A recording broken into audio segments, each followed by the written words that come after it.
What's going on, everybody? Zachary Smith back with another video. This continuing exercise of doing a 4-round mock draft for every team in the NFL, and we're doing it from based off where they have their first selection. So we've gone through the first 4, and here we are, the Seattle Seahawks, who their first pick comes in at number 5. They make 6 selections as of right now in the first 4 rounds. Again, if you are new to the channel, if this is your first time checking us out, can't thank you enough for stopping by. Be sure to subscribe to the channel, leave me a like, hit that notification bell so you don't miss a single piece of content. Of course, comment down below what you would like to see in any future videos. I'm open to pretty much anything, and you will see a ton of miscellaneous content on here as we continue to grow this thing out. And also, we covered in this draft. If you're a Seattle Seahawks fan, especially, I would love to have your opinion on this. So again, 6 selections as of right now. That could obviously change. Comp picks when they come in are going to be interesting to see if Seattle gets one of those, but also move up and down on draft day, which we know Schneider loves doing. So we will get this thing started. I'll share my screen and we'll get rolling here. Miles Murphy at number 1. And also, yeah, if this is your first time checking us out, you wouldn't know this, but I will not be doing any trades. Like in real life, some of these might entice me. I would definitely be willing to move, but and also with Bryce Young still on the board, another team might be trying to come up. Would Bryce Young make sense for the Seahawks? Geno Smith obviously had a fantastic season for them, but he's a free agent. I think that he's going to be back. I'm sure they'll work something out in the short term, but they still need a long-term solution there at quarterback. What a story, though, that Seattle as a whole, but especially Geno Smith was last season. But that's not going to be the way that we go. I like this guy's going to go a lot higher than a lot of people think. The NFL is going to fall in love with Tyree Wilson because of the traits. So many teams are willing to bank on the traits over production and think that his best football lies ahead. You look at Tyree Wilson, the stats aren't going to pop off the page to you that he put up at Texas Tech, but watching the tape, the athletic freak that he is, they think, you get him in the NFL, get him in an NFL weight program, coach him up, and this guy can be an elite player at his position at the next level. I'm not saying whether I believe that or not. I think Tyree Wilson, to me, should be somebody that goes within the top 10 for sure. 5 might be a little bit high for me, but projecting what Seattle would do in this position, we're going to go Tyree Wilson. Actually, projecting what Seattle would do in this position, I'd be trading back, but we're not doing that for this exercise. So Tyree Wilson, who I think very much is going to be in play at this pick, with already a couple edge rushers off the board, and Miles Murphy going at number 1 and Will Anderson at 3, Jalen Carter going at 2. Like either Jalen Carter or Will Anderson falls to Seattle in an ideal scenario, or I think they look to move back. But for sake of this exercise, we take Tyree Wilson. We feel pretty good about it. They've done a nice job there coaching up the edge rushers recently. You look at like Uchenna Nwosu's breakout kind of. Darrell Taylor's been a nice player for them, but they need more help on the edge. I think you bring in a guy like Tyree Wilson and you can get that for sure. Oh, wow. Denver wants to make a trade with Seattle. I'm surprised they didn't block their number after the Russell Wilson deal. Okay, so Seattle picks here. Man, I am so tempted to pick Brian Branch here, but I don't think that Seattle would do it. I don't think he'd be on the board, but Brian Branch is maybe my favorite player. No, he is my favorite player overall in this draft class. He's not going to be around at this point, but man, everything that you want, in my opinion, a defensive back can play the overhang, can play too high, can play single high, played a ton of slot, played in that like star role at Alabama. He was used a lot like Minkah Fitzpatrick was in his time at Alabama. And, I think that you can kind of move him around at the next level, and very intriguing player. I think with Keely Ringo and Jackson Smith-Njigba on the board, that is where Seattle would be looking. They need help at both of those positions, but they've had success drafting cornerbacks farther down the board. I also think that this corner class, very deep, like they can get a guy after 20. We pick again at 37. There's still going to be guys, in my opinion, that I like there at corner, probably more than an immediate plug and play guy like Jackson Smith-Njigba is going to be with that inside outside versatility. Tyler Lockett's not getting any younger. They need a guy that can immediately come in and play in the slot anyway. Jackson Smith-Njigba is probably the most translatable plug and play slot receiver in this class, but he can play on the outside too. he's not like a freak athlete or anything like that. He wins in a very different way, very good at creating separation for himself, great release, but he's not a speedster either. He did the ball in his hands, pretty decent yak ability, but again, he doesn't have like that top flight speed. He's not gonna be able to turn on the burners. Just a really solid all around wide receiver out of Ohio State, who they do it better than anybody else when it comes to the receiver position. So get JSN here. Was that the no, two receivers went in front of him, and Quentin Johnston and Jordan Addison. Honestly, this is the I think if Seattle had their pick of the receivers, they would take Jackson Smith and Jigba. So no issue with that fit at all. I think that's one of the better, player team fits that we have in the NFL draft. So I'm very happy to get him in that spot. I thought there was an outside chance Keely Ringo would just fall to us. And listen, I don't necessarily like love I have like 6 or 7 corners ahead of him, but at that spot, like, I mean, I get wanting to bank on the size speed combo. Again, something Seattle has had, success with in the past. So, okay.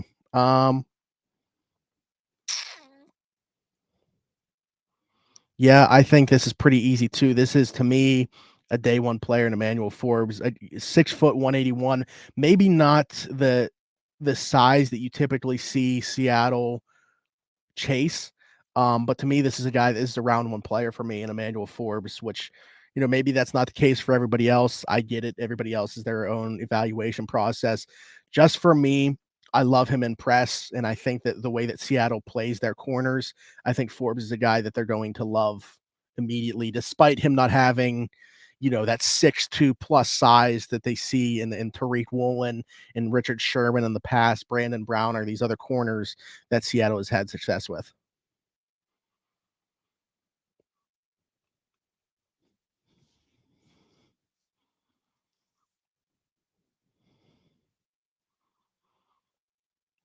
I just saw this is not related, but JL Skinner's injury stinks, man. Really good player. And I think that's going to affect his draft stock for sure.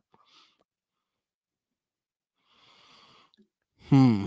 Okay, so let's recap what we've done so far. We've gotten some edge help. We've got Jackson Smith and Jigba immediately helping that wide receiver room, and Emmanuel Forbes, who can come in and play opposite of Tariq Woolen, in my opinion, from day one. We haven't addressed the offensive line yet. That's definitely something that's in play for them, and we haven't addressed the interior of the defense either. Siaki Ika definitely interests me here. Um,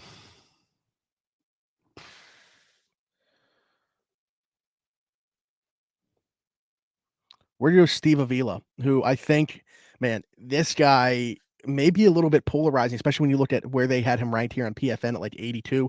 I've seen some people, back end of round one saying he's guard one in this class for them. I'm kind of in the middle there. I think he goes in round two. This is probably about the range where I could see him going, but man, is he nasty. I think he had a great Senior Bowl. I think he's going to go up some teams' boards because of that performance alone. And again, this is probably about the range where I think he ends up going for Seattle, looking for some help on that offensive line. To get a guy like Steve Avila at this spot, I think is really good value. Another polarizing player in Andrew Voorhees, if they like him, he could be in play at this spot. Again, Siaki Ika would have made a ton of sense here. Man, I'm so tempted to take Christopher Smith out of Georgia just because I love the player that much, but I think this is probably the best fit for them at this spot.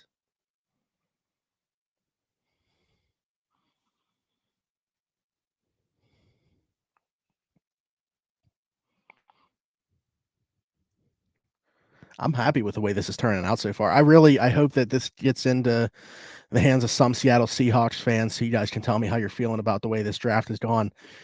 And based off, again, one of the better stories of last season, I think you gotta be feeling pretty good about, where your franchise is at after seeing that. Very much projected to come in last by a lot in that division to end up getting a playoff berth out of it, in the very early stages of what might people probably consider Seattle was going into a rebuild. And yeah, I think you got to feel really good about where you were at. Oh man, this is too good a value for me. Mozzie Smith's going to be the pick, I think, right? I mean, we've addressed edge, Tyree Wilson, the athletic freak, production not necessarily there, but you're betting on traits. Jackson Smith-Njigba, plug and play slot guy for sure. Can play on the outside, definitely. And you got, the age of Tyler Lockett creeping up there. Don't know what his future holds. Emmanuel Forbes, plug and play corner on the other side of Tariq Woolen. Steve Avila, a nasty dude on the inside for the internal portion of that offensive line. Let's help out the defense and Mozzie Smith, who to me is definitely a day two player. I don't think he's around in the 80s, but if he's going to be in this situation, let's take him. Real good hand usage, great at getting off blocks, can take up a ton of space. I don't know how much. I'm curious to see how much pass rush juice he's going to offer at the next level. But man, I think that's a guy that a ton of teams are going to covet and think that they can coach up and be a much better player than where he just went in this draft.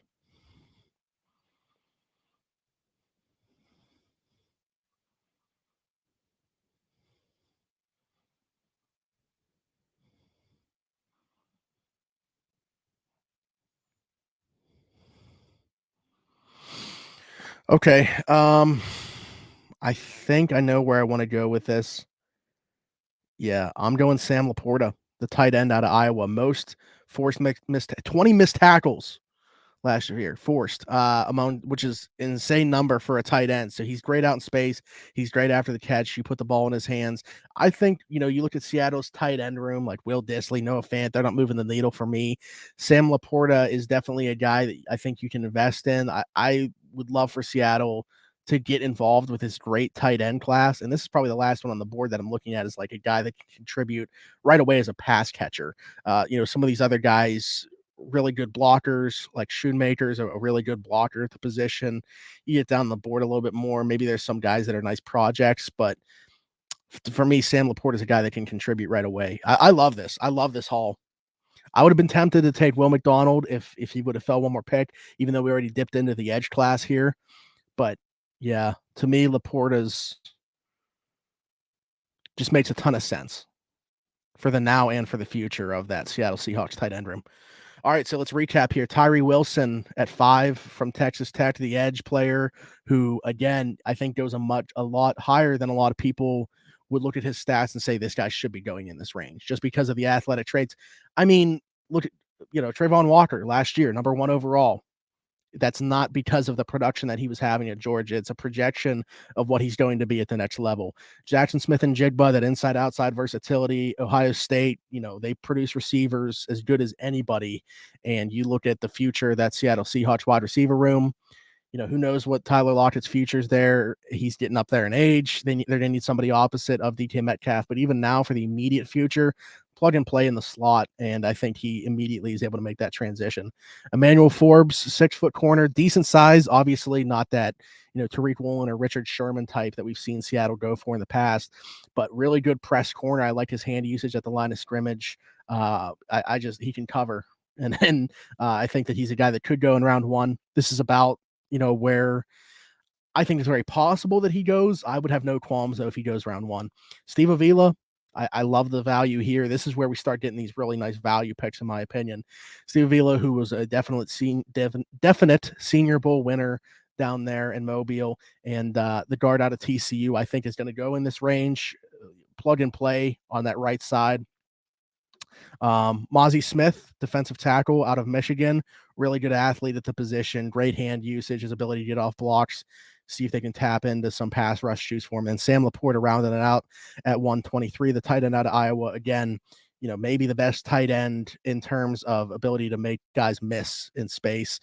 Most forced missed tackles among tight ends in college football last year with 20. So, let me know how you guys feel. Here's the full recap. Tyree Wilson, Jackson Smith-Njigba, Emmanuel Forbes, Steve Avila, Mozzie Smith, and Sam Laporta. Seattle, I think I just made your football team a lot better for 2023 and beyond. But you guys can let me know how you feel in the comments about this draft haul. And we will be back next one. Who's got the 6th pick? Detroit. Oh, that'll be a fun one. I'm a big fan of what Detroit's been doing, so I'm excited to get rolling with that one too. But again, subscribe to the channel if you were new and haven't already. Leave me a like, hit that notification bell so you don't miss a single piece of content we're putting out over here, and comment down below how you feel about this draft haul for the Seattle Seahawks and what you would like to see on the channel going forward. Until next time, bye-bye.